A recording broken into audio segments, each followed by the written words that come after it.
Nagluluksa ngayon si Ann Curtis dahil sa pagpanaw ng kanyang ama na si James Curtis Smith.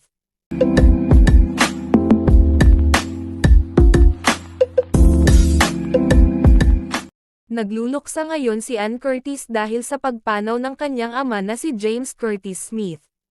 Lubos ang dalamhati ng aktres sa pagharap sa isang mabigat na pagsubok sa kanyang buhay. Agad siyang dinalaw ni Vice Ganda upang personal na magbigay ng pakikiramay at suporta. Kasama rin ni Vice Ganda ang ilan pang mga host ng It's Showtime sa pagdamay kay Ann. Ipinakita nila ang kanilang malasakit at pagkakaibigan sa oras ng kalungkutan. Hindi napigilan ni Ann ang maging emosyonal sa paggunita sa kanyang ama. Malaki ang pasasalamat niya sa mga kaibigang hindi siya iniwan sa ganitong panahon. Nagpaabot din ng pakikiramay ang maraming tagahanga at kapwa-artista. Patunay ito ng matibay na samahan sa loob at labas ng telebisyon. Patuloy na humihiling ang lahat ng lakas at kapanatagan para kay Ann at sa kanyang pamilya.